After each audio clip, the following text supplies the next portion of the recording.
अल फज्र educational foundation, आओ अपने रब की तरफ। अस्सलामुअलैकुम वरहमतुल्लाहि वबरकातुहू। मैं जैद पटेल, आप देख रहे हैं straight forward.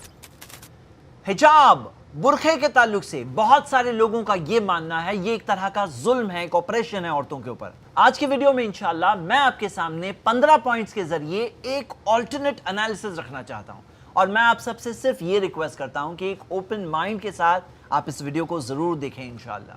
Point number 1, matter of faith. Quran के वर्सेस अगर आप पढ़ें तो आप क्लियरली देख सकते हैं कि बिलीविंग विमेन से बात हो रही है, ईमान वाली औरतों से बात हो रही है। उनसे कहा गया है कि उन्हें अपनी ब्यूटी को कवर करना है, ये उनके ईमान का तकाजा, ये उनके बिलीफ का रिक्वायरमेंट है। हम देखते हैं कि अलग अलग मजहबों में उस बिलीफ की वजह से बहुत सी औरतें अलग अलग चीजें करती हैं। किसी मजहब में आप देख सकते हैं कि बालों को शेव भी किया जाता है, औरतें बाल शेव करती हैं, कहीं पे परमानेंटली कोई पर्टिकुलर लिबास पहनती हैं। इस्लाम के अंदर ऐसा नहीं है कि कोई परमानेंट स्टेप है, ये जो हिजाब है ये एक टेम्पररी चीज है। औरतें अपनी ब्यूटी औरतों के सामने बता सकती हैं। क्लोज रिलेटिव्स, महरम जिनसे शादी करने की इजाजत नहीं है, उनके सामने अपनी ब्यूटी बता सकती हैं, लेकिन उनके अलावा जो दूसरे मर्द है उनके सामने बेपर्दा आने मना किया गया है। पॉइंट नंबर 2, जो पब्लिक ऑब्सिनिटी आज हमें दिखाई देती है, जिस तरह से अवामी तौर पर पब्लिकली जिस तरह से कम लिबास और बेहयाई मिल रही है, ये एक बहुत ही रीसेंट फिनोमेना है। बहुत ही रीसेंट वक्त के अंदर इस तरह से ये चीज़ आम हुई है। अगर आप ये वीडियो देखें, ये 1901 की यानी 125 साल पहले की वीडियो है। इसमें अगर आप देखें तो आप देख सकते हो ब्रिटिश औरतें मैनचेस्टर में किस तरह से कौन सा लिबास पहनी हुई है। आपको ऐसा लगेगा जैसे कि मुस्लिम औरतें हैं। अगर आप गूगल में जाकर एक सर्च करें 1800s आउटडोर ड्रेसिंग, तो आपको क्या मिलेगा? आपको मिलेगा कि कहीं पर केप पहना जाता था, हैट पहनी जाती थी, लॉन्ग स्कर्ट्स होते थे, लॉन्ग स्लीव शर्ट्स होते थे, कोई स्कार्फ पहनता था। इस तरह से एक तरह से कवर्ड रखा जाता था। ये जो पब्लिकली आज ऑब्सिनिटी पाई जाती है, बेहयाई पाई जाती है, ये एक तरह का रीसेंट फिनोमेना है। आपको ये कह सकता है कि अभी ही लिबरेट हुए हैं, लेकिन ये भी तो हो सकता है कि पहले ये चीज़ में बेटर अंडरस्टैंडिंग प्रिवेल होती थी। पॉइंट नंबर 3, आइए हम मेन सवाल पर आते हैं। जो लोग हिजाब को अपोज करते हैं, बुरखे को अपोज करते हैं, उनका यह कहना है कि बॉडी अगर जाहिर होती है कोई लेडी की, कोई औरत की अगर बॉडी जाहिर होती है तो उससे कुछ नहीं होता, ये आपकी सोच में है, कुछ नहीं होता। अच्छा नहीं होता है? तो आप ये बताओ कि एडवर्टाइजिंग में एक पेन से लेकर गाड़ी के टायर से लेकर इंडस्ट्रियल प्रोडक्ट्स तक आपको ऐसा क्यों दिखता है कि वहां पे औरतों का इस्तेमाल किया जाता है, वहां पे फीमेल्स को लाया जाता है खास? और आप इस रिपोर्ट को देख सकते हैं, कॉग्निटिव साइकोलॉजी में ये चीज साबित शुदा है, ये चीज प्रूवन है कि इस तरह की जो बेहयाई है इट एक्चुअली सेल्स। इसकी वजह से एडवर्टाइजमेंट्स में एक सर्टेन रिस्पांस आता है। फिल्मों के अंदर जब ये चीज होती है तो फिल्मों को एक सर्टेन रिस्पांस मिलता है। गलत है, नहीं होना चाहिए, लेकिन उन्हें एक सर्टेन रिस्पांस मिलता है। आप खुद देख सकते हैं इंटरनेट पर, सोशल मीडिया में ऐसी वीडियोस जिसके अंदर ऑब्सिनिटी है, ऐसी वेबसाइट्स जहां ऑब्सिनिटी है, वहां उन्हें एक सर्टेन रिस्पांस आता है। आप खुद देख सकते हैं यूट्यूब के थंबनेल्स में कोई क्लिकबेट के तौर पर भी अगर कोई थंबनेल वैसा लगा दिया जाता है तो उसमें एक रिस्पांस रहता है। गलत है ये बात, लेकिन कोई अगर ये कहे कि उससे कुछ नहीं होता तो ये बात तो बिल्कुल गलत है। अच्छा आप बताओ, अगर कुछ नहीं होता है तो ऐसा क्यों है कि इंटरनेट पर जो बेहयाई बेचने वाली, ऑब्सिनिटी बेचने वाली जो वेबसाइट्स होती हैं, वो वेबसाइट्स के अंदर फिर लोग जाकर क्यों इतना खर्चा करते हैं? क्यों हमें मिलता है कि ये वेबसाइट्स में जो बिजनेस किया जाता है, ये गलत गंदा बिजनेस, उसके टर्नओवर की साइज तकरीबन 93 बिलियन यूएस डॉलर्स यानी कि 6.25 लाख करोड़ रुपए का सालाना बिजनेस होता है। आप बताओ, अगर कुछ नहीं होता तो ऐसा क्यों है कि लोग वहां जाके पैसे देते हैं? अगर कुछ होता ही नहीं है, कुछ होता ही नहीं है वो स्किन से, कुछ नहीं होता, तो why do people go and give money over there? आप इस स्टडी को देखिए, साबित हो चुका है कि फीमेल ब्यूटी देखने से मेल ब्रेन पर असर पड़ता है। जिस तरह से खाना खाने से एक असर होता है, जिस तरह से दवा पीने से एक असर होता है या ड्रग से असर होता है, तो फीमेल ब्यूटी को देखने से भी एक क्लियर कट असर होता है। इट्स हार्ड वायर्ड इनटू अस, मतलब एक टोटल चीज एक अंदर इंट्रिंसिकली फिट है। और आप जरा लॉजिकली सोचो, अगर ऐसा कुछ होता ही नहीं तो फिर इंसानी नस्ल कैसे कंटिन्यू होती है? अगर कोई अट्रैक्शन होता ही नहीं तो इंसानी नस्ल खत्म हो जाती। The human species would have ceased to exist. तो let's stop arguing about this. ये चीज के बारे में प्लीज आर्ग्यूमेंट बंद करते हैं कि कुछ नहीं होता। लेट्स स्टॉप दैट, आगे की बात करेंगे।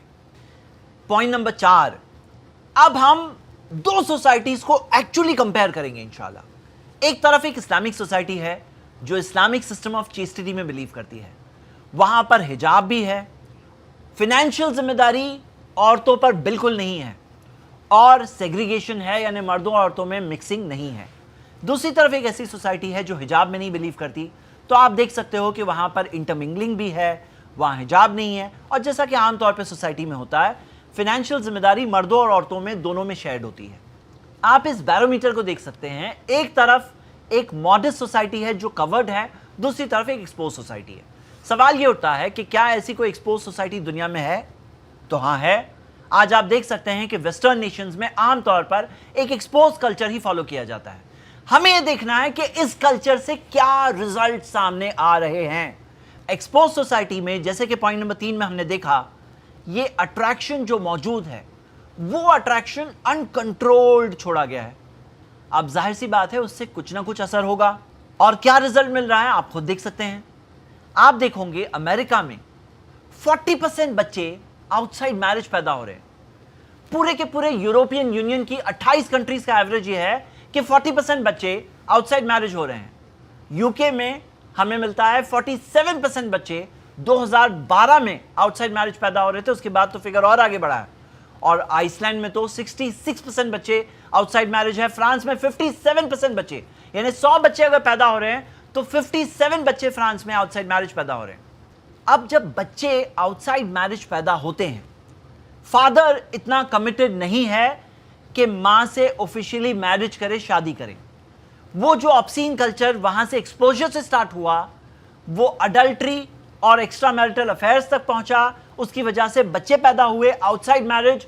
पॉइंट नंबर 5, क्या आपको पता है ऐसे बच्चे जो आउटसाइड मैरिज पैदा होते हैं उसके बाद क्या होता है? बहुत सारे केसेस में फादर मां को छोड़ देता है। बच्चा किसके पास रहता है? 80% केसेस में मां के पास ही रहता है, और फिर माओं को वो बच्चा बड़ा करना पड़ता है। उन्हें मां का भी रोल प्ले करना होता है, बाप का भी रोल प्ले करना होता है। अमेरिका के अंदर हर 4 बच्चों में से एक बच्चा, यानी तकरीबन 1.25 करोड़ बच्चे इस तरह से बिना फादर के बड़े हो रहे हैं। रिपोर्ट से हमें पता चलता है कि ऐसी माओं को गरीबी से गुजरना पड़ता है compare to other mothers. 5 times ज्यादा, 5 गुना ज्यादा चांसेस होते हैं कि उन्हें गरीबी वाली जिंदगी गुजारनी होती है। और 28% और 28% ऐसी माओं को सिवियर मेंटल डिसेबिलिटी हो जाती है। इस तरह की मुश्किलों का सामना करते करते आखिर में जाकर मेंटल डिसेबिलिटी हो जाती है। पॉइंट नंबर 6, उन बच्चों का क्या होता है? बर्थ के टाइम पर ही ऐसे बच्चों का वजन अक्सर कम मिलता है। कई बार बर्थ के टाइम पर बहुत सारी बीमारियां, बहुत सारी परेशानियां होती है। डेवलपमेंट में हम देखा जाता है कि ऐसे बच्चों को, रिपोर्ट से पता चलता है हमें, उनका डेवलपमेंट बाकी बच्चों के कंपैरिजन में पुअर होता है। आप देख सकते हो एकेडमिक परफॉर्मेंसेस, ऐसे बच्चों के जो सिंगल मदर्स के पास बड़े होते हैं, ऐसे बच्चों के एकेडमिक परफॉर्मेंसेस खराब होते हैं। आप ये रिपोर्ट्स पढ़ सकते हैं। इमोशनल तौर पर, बिहेवियरल तौर पर उनमें स्टेबिलिटी नहीं होती है। पॉइंट नंबर 7, आप बताओ, इस तरह से children being born out of marriage, बच्चे जो शादी के बगैर पैदा होते हैं, सिंगल माओं के पास बड़े होते हैं, ये सारे ट्रॉमा से गुजरते हैं। क्या ये सिस्टम को रोकने की जरूरत नहीं है? क्या आपको ऐसा नहीं लगता कि अगर रोका नहीं गया तो आने वाले सालों में तो मैरिज का इंस्टीट्यूशन ही खत्म हो जाएगा, शादी का सिस्टम ही खत्म हो जाएगा वो सारी कंट्रीज में से। और वही कल्चर आप देखते हैं कि वहां से एक्सपोर्ट होकर थर्ड वर्ल्ड कंट्रीज में, डेवलपिंग नेशंस के अंदर, जो उनकी तरफ देख करके उन्हें आइडलाइज करते हैं और हर चीज को इमिटेट करते हैं। क्या रोकने की जरूरत नहीं है? आप देखोगे कि ब्रिटिश एमपीज ने प्रोटेस्ट किया था 2016 में पार्लियामेंट में। उन्होंने कहा था कि कुछ मेजर्स लाना जरूरी है ताकि लोग बच्चों को शादी के अंदर पैदा करें, ताकि हमारे जो बच्चे, जो फ्यूचर की नेक्स्ट जनरेशन है, जो इस तरह के ट्रॉमा से गुजरते हुए बचपन गुजार रहे हैं, तो वो नेक्स्ट जनरेशन का क्या होने वाला है। आप देखोगे इसी वजह से अमेरिका के अंदर 7 टैक्स बेनिफिट्स दिए जाते हैं मैरिड कपल्स को कि आप शादी करके, शादी के तहत आप बच्चे पैदा करो, आपको 7 अलग अलग टैक्स बेनिफिट्स मिलेंगे। यूके के अंदर 230 पाउंड्स का एक मैरिज अलाउंस दिया जाता है। क्यों दिया जाता है? ताकि लोग शादी करें और शादी का सिस्टम ताकि बाकी रहे। आप बताओ, कोरोना वायरस कोविड-19 के स्प्रेड को रोकने के लिए क्या कुछ मेजर्स नहीं लिए गए? लॉकडाउन हो, सोशल डिस्टेंसिंग हो, मास्क हो, हैंड्स वॉश करना, सारे मेजर्स क्यों लिए जाते हैं? ताकि वो चीज रोकी जा सके। मेरा कंटेंशन ये है कि ये पूरे प्रॉब्लम का कोर वो ऑब्सीनिटी है। अगर वो ऑब्सीनिटी के प्रॉब्लम को हम एड्रेस नहीं करेंगे, अगर हम देखते हुए भी आंखें बंद करते रहेंगे, तो फिर क्या होगा? हमारी पूरी सोसाइटी जाकर के पूरी तरह से बर्बाद हो जाएगी। पॉइंट नंबर 8, कुछ लोग आर्ग्यू करते हैं, कहते हैं कि ऐसे बच्चों का अबॉर्शन भी तो हो सकता है बिफोर बीइंग बॉर्न। और फैक्ट यह है कि 26% ऐसी बिन बिहाई माएं, अनमैरिड मदर्स, वो अपनी प्रेगनेंसी को अबॉर्शन के जरिए खत्म कर देते हैं। अबॉर्शन हकीकत में एक टाइप का मर्डर है, एथिकली एक बिल्कुल रॉन्ग चीज है जो एक इंसान को बिल्कुल नहीं करना चाहिए। लेकिन क्या आपको यह पता है कि उस मां के ऊपर क्या असर होता है?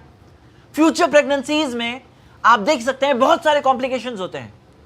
प्रीमेच्योर डिलीवरी हो जाती है, बर्थ वेट कम होता है, first few months of life में डेथ के बहुत हाई चांसेस होते हैं ऐसे बेबीज के।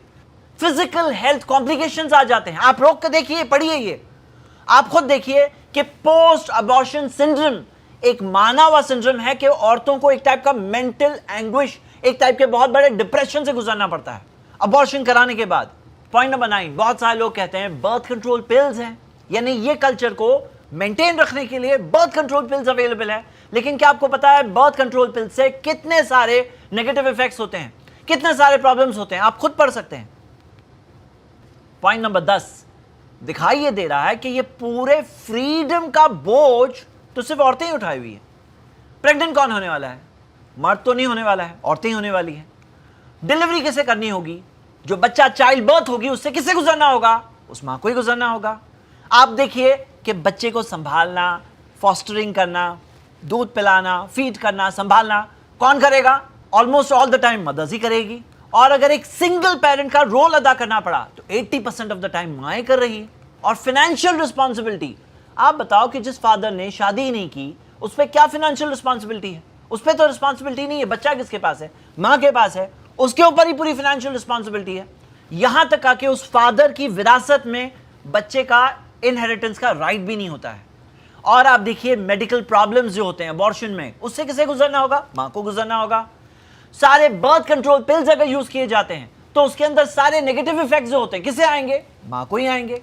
यानी आप अगर देखें ये पूरे फ्रीडम के नाम में जो एक सिस्टम दिया जा रहा है वो हकीकत में एक्सप्लॉयटेशन है। किसका? औरतों का। और कौन एक्सप्लॉइट कर रहे हैं? हकीकत में अगर आप देखें तो इस सिचुएशन के अंदर अपेरेंटली तो मर्द कर रहे हैं, लेकिन वो मर्द जो इस तरह से मल्टीपल रिलेशन से गुजरते हैं उनके साथ भी ये होता है कि कई बार वो खुद डिप्रेशन के शिकार हो जाते हैं। कई बार ऐसा होता है कि हार्ट ब्रेक के शिकार होने के बाद वो खुद बहुत सारे दूसरे प्रॉब्लम्स में चले आते हैं जिसमें ज्यादा मर जाते हैं, जैसे अल्कोहलिज्म, गैम्बलिंग वगैरह। जिंदगी उनकी भी कई बार बर्बाद हो जाती है। पॉइंट नंबर 11, शादियां तो होती है कम, बहुत सारे बच्चे तो आउटसाइड मैरिज ही बॉर्न हो जाते हैं। लेकिन जो शादियां होती है उनका क्या होता है? क्या आपको पता है? आप ये लिस्ट देखिए, ये वर्ल्ड के टॉप 10 मोस्ट डिवोर्स्ड नेशंस है।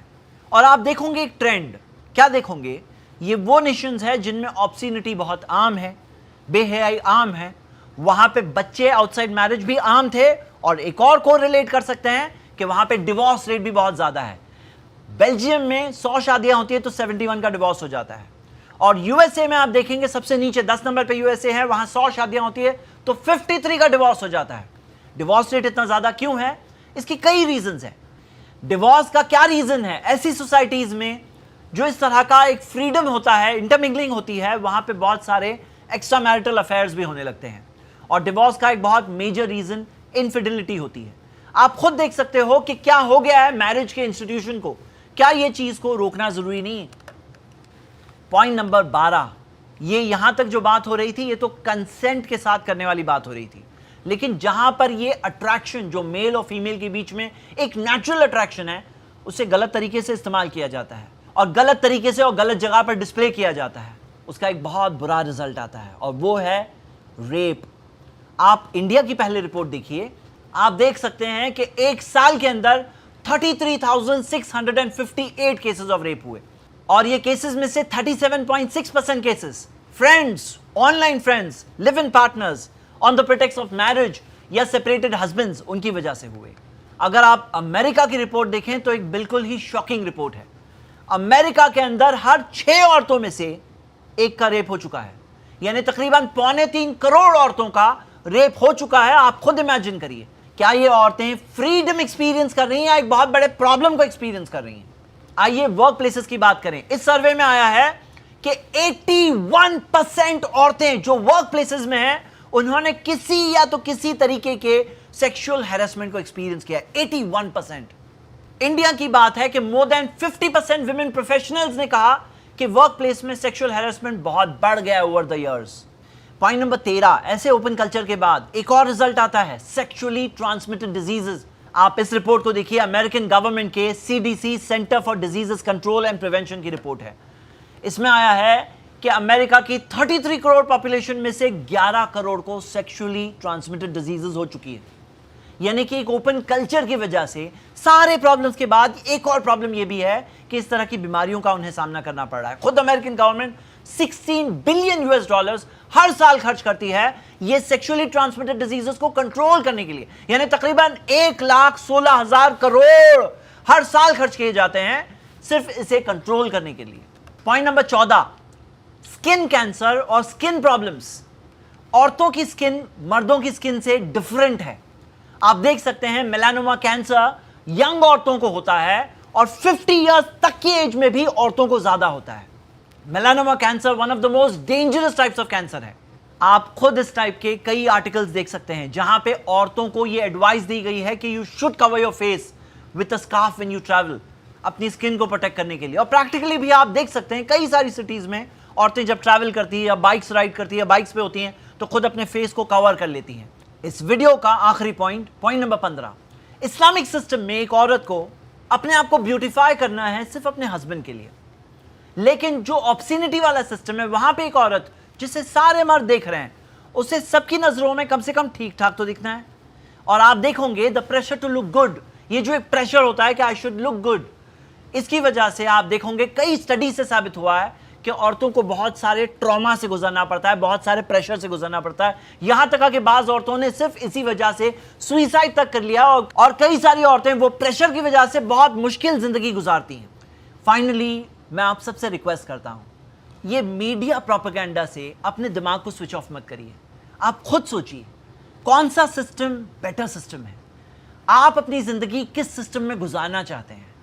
मैं आपसे रिक्वेस्ट करता हूं कि आप एक ओपन माइंड के साथ ये सारी रियलिटीज को देखकर कम से कम इतना तो समझिए कि हो सकता है कि जिसे ये सारे लोग अपने प्रोपेगेंडा में कहते हैं ये आउटडेटेड सिस्टम है, ये जुल्म है, ये ऑपरेशन है, वो हकीकत में और इन रियलिटी एक बहुत ही अच्छा सिस्टम है, एक बहुत ही प्रोटेक्टेड सिस्टम है। औरतें इसमें प्रोटेक्टेड हैं, सेफ हैं। They are treated not for what they look like, they are treated for what they are. उनके अंदर जो रियल वर्थ है उसकी वजह से उनके साथ ट्रीटमेंट किया जाता है।